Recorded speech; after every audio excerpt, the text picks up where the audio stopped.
Hi guys, in this video I will show how to resolve this problem. Double quote quotation mark don't appear until another key is pressed. So to resolve this problem, click on Start, then Settings,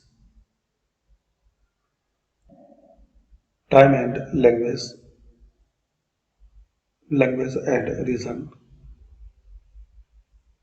Now click on these three dot and Language options.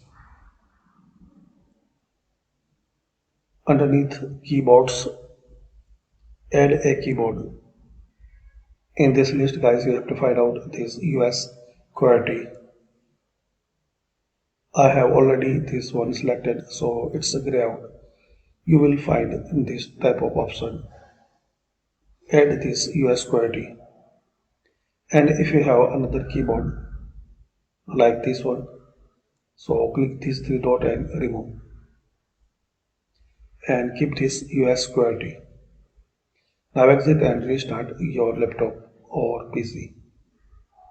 Thanks for watching guys. Comment this method work for you.